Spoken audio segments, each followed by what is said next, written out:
Hi, have you been watching our videos on this channel, Dairy TV?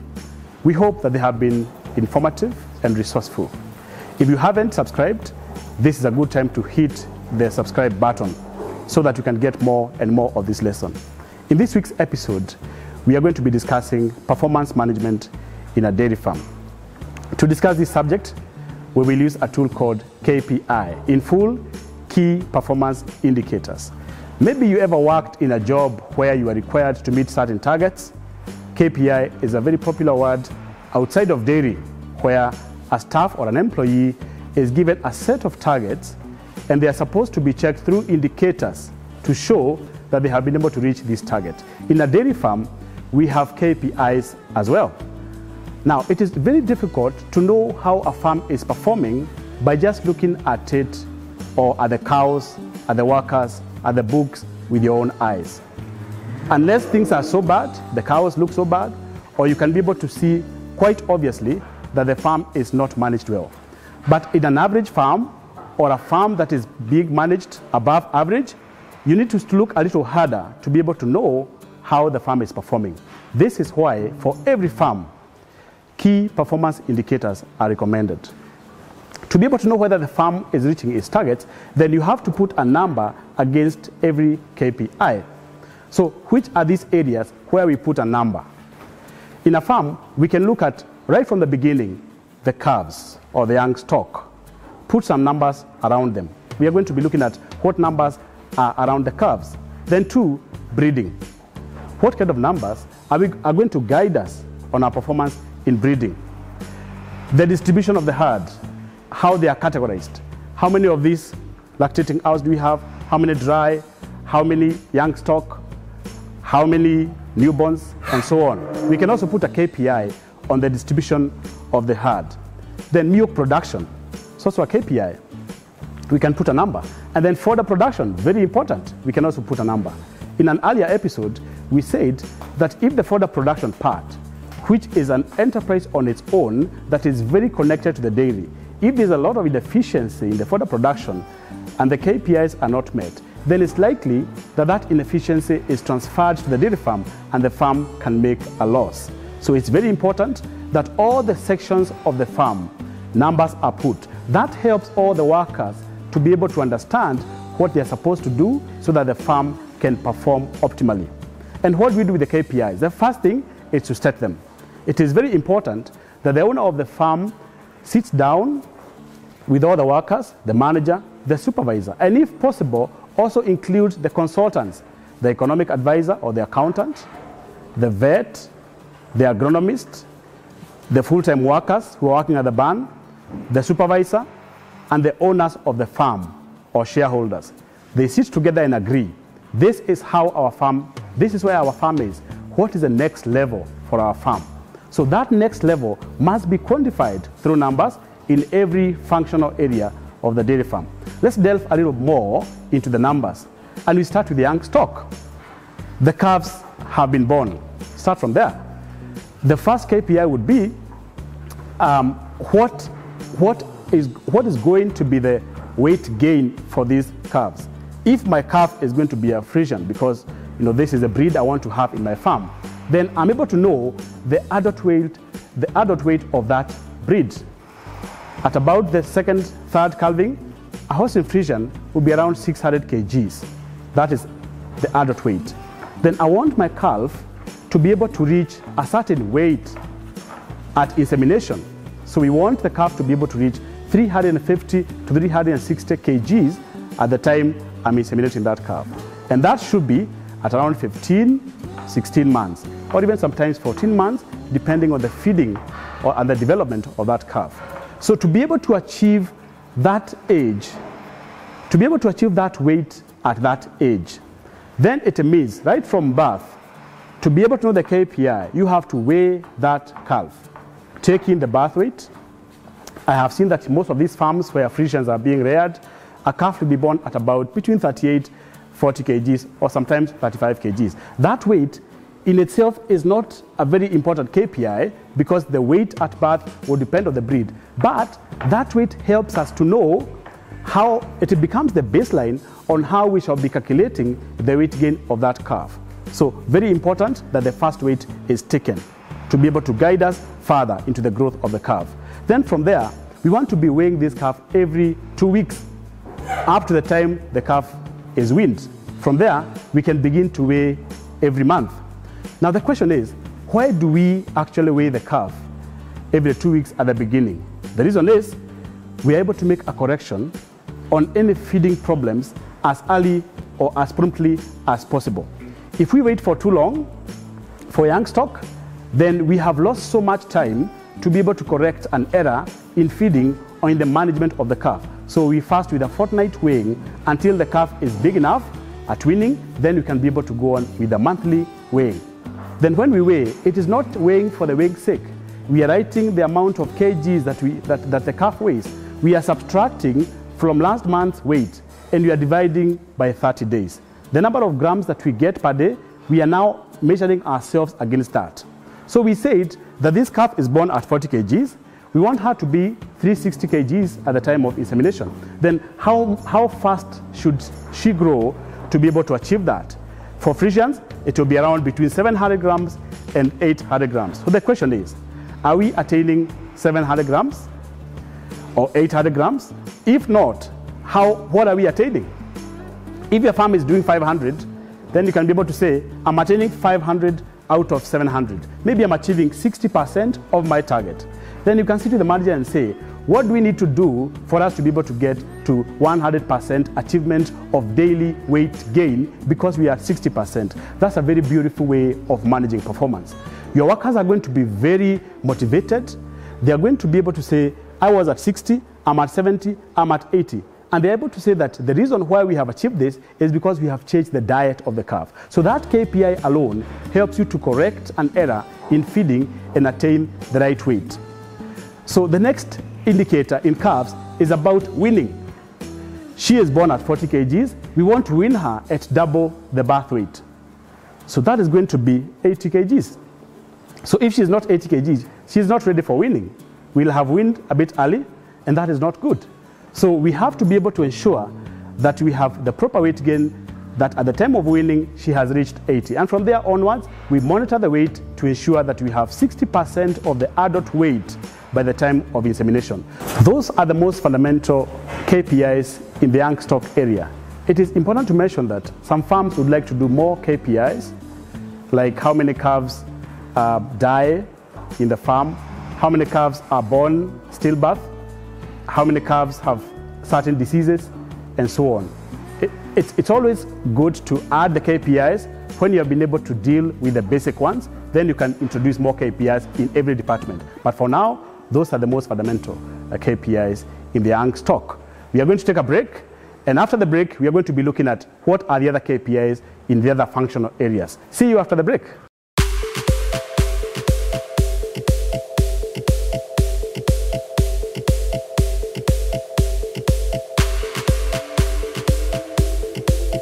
Hi, my name is Winnie Kemboi. I work in the Dairy Board Laboratory, and today I'm going to take you through what we do in the physical laboratory.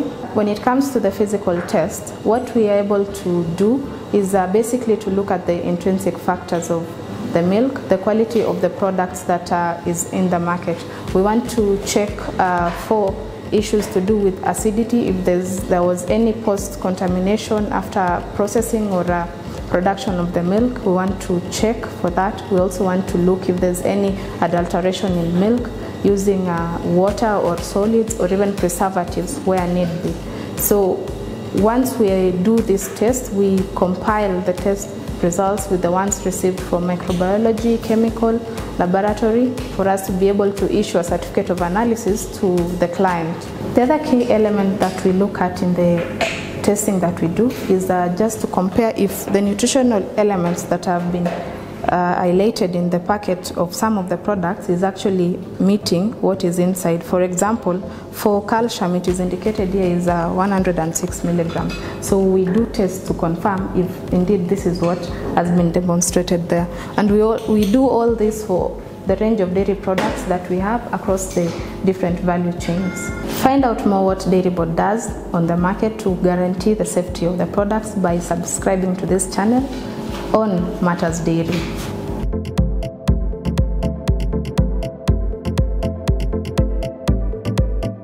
Welcome back. We continue to discuss KPIs in a dairy farm. We want to see how do we manage performance in a dairy farm. How do we ensure that we continue improving the farm from where it is to better performance towards optimization.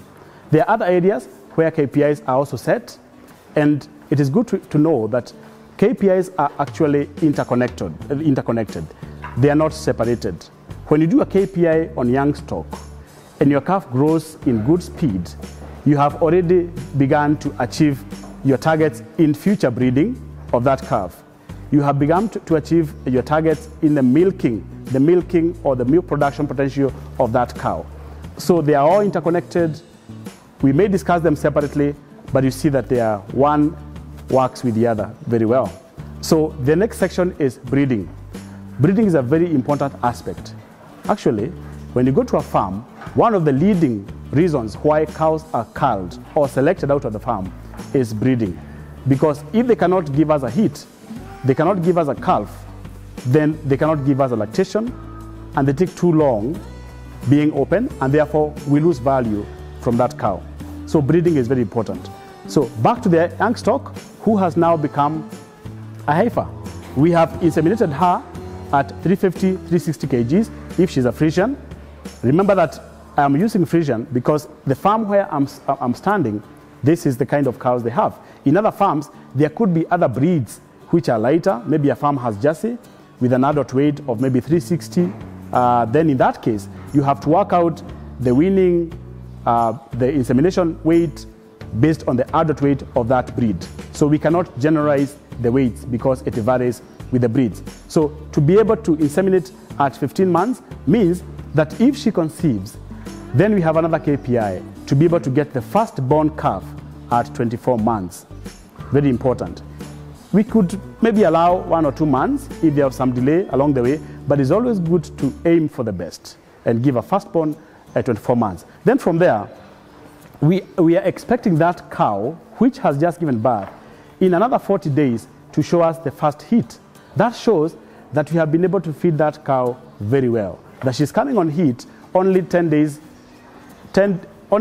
more after the first month. So that's 40 days. We may not inseminate on that first heat, but we have to aim to have the first conception at 75 days since birth. So make sure that the cow does not exceed 75 days before we get a first conception.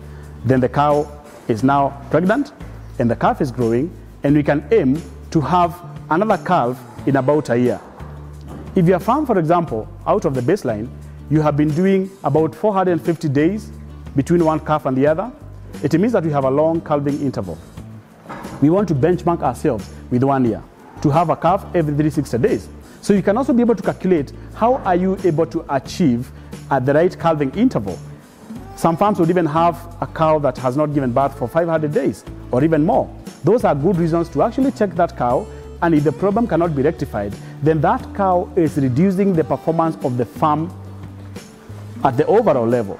So we have to deal with that cow to ensure that we have a good performance across the herd. So very important that we check the calving interval. So once we have had, we are sure of the calving interval, then we also have a very balanced way of counting the number of calves that we expect from a certain number of mothers who are lactating at any one time. When that goes wrong and we are not in control, then we have a problem calculating the herd growth, and we have a problem with the distribution of the cows. It all begins with a long calving interval. Then we begin to see that we have so many cows that are dry, waiting to give birth, and very few cows that are milking. This is another very important KPI. Can we have at least 80%, 85% of cows that are milking, and at least 20 or 15% of cows that are dry? Because these cows that are milking are the ones that are running the farms because they bring the liquidity. If you have an imbalance around there, then the farm can suffer serious cash flow problems because the bulk of the cows in the herd are dry. So we want to have 85% of the cows milking. Then you can also be able to come up with a KPI around milk production. What milk production level do you want? Now we have two things here that is very important to understand. There are some farms that are able to feed their cows to produce maximum of their genetic potential. That one we can call it maximum yield. you are feeding for maximum yield. So if she's a Frisian, she's called Sweden, and this one is called soy. If Sweden's mother was producing, peaked at 40 liters, the peak was 40 liters, then we give her a target of at least 10% better than the mother. Then that is maximum yield. But then there are other farms that will say, I know that she can do 44 liters, 45 liters a day, but then I don't have the money or the cash flow to be able to feed her to give me that production. So we can call that concept, I want maximum productivity. I'm going to give her how much money I have for her to give me as much milk as she can based on what I have fed her. That means that the farm has a limitation as to how much money they can spend on that farm. And therefore, they are going to expect the cow to give as much milk as possible based on what they have been given. But they are not able to fund that cow to produce the maximum potential that they have for that breed. So that is very important. So benchmark your production based on the cows you have and the systems you want to maintain. I always advise, if you have cows that have high yielding capacity and you're only able to feed this much, and therefore there's unutilized milk production potential, then it might be a good idea to begin to breed downwards. So that you have smaller cows, and so that you can be able to feed up to the maximum and get the full potential of that breed. However, if that is not possible in the short term, you can continue using your own system, but gauge your milk production and make it a KPI. The other KPI is about fodder production. In an earlier episode, we discussed about what to grow and what to buy. We said that the best thing would be to grow all the fodder that you require.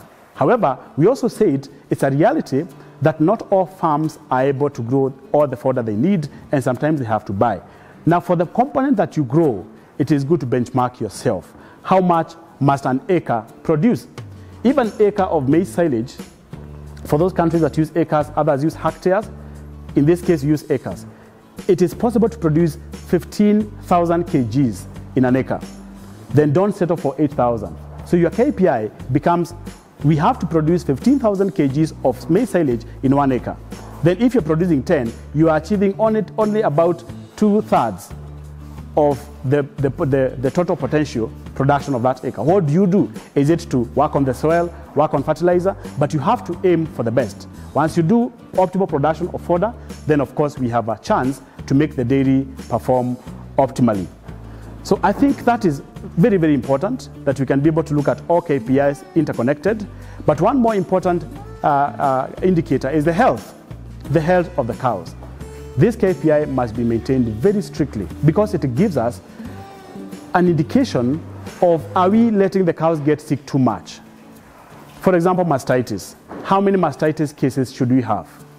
It should be less than 5%. Of all the cows, less than 5%. If you have 10%, too bad. If you have 15%, it's bad. But you have to keep bringing it down until it is less than 5%, so that we have manageable mastitis, whether clinical or subclinical mastitis. And you can also benchmark yourself on other diseases. How many cows am I having to treat at one time? You can be able to reduce the number because that's an expense. The lower the number, the lower the expense. Also, for the cows that are pregnant and time comes for them to give birth, you can also put a KPI on how many abortions you have in the farm. Minimize the abortions, so that if you have 10 calves that are expected to be born, let all of them be born normal and healthy. It's very important. But it's good also, if you have, say, a number of abortions, then you agree with your team at the farm, how do we reduce the abortions? So what are we talking about? In every part of the farm, it's actually possible to make a KPI. In some farms, when you start this process, begin with the most fundamental, most basic KPIs, and as the farm grows and achieves its targets, then you can be able to expand your scope of KPIs and work on them, be very consistent, and make sure that every farm meeting is based on those KPI targets. Discuss KPIs in every farm meeting so that the targets are met and the farm workers are helped on how to achieve those targets. So this sums up our discussion on KPIs. I hope that now you can be able to manage the performance of your farm, whether you are present or not present, by putting a very strict structure on KPIs for every department and making sure that it forms the main agenda for your farm meeting. This brings us to the end of this topic on KPIs, Key Performance Indicators. Look out for our next episodes on this channel. Remember to subscribe for more of these videos.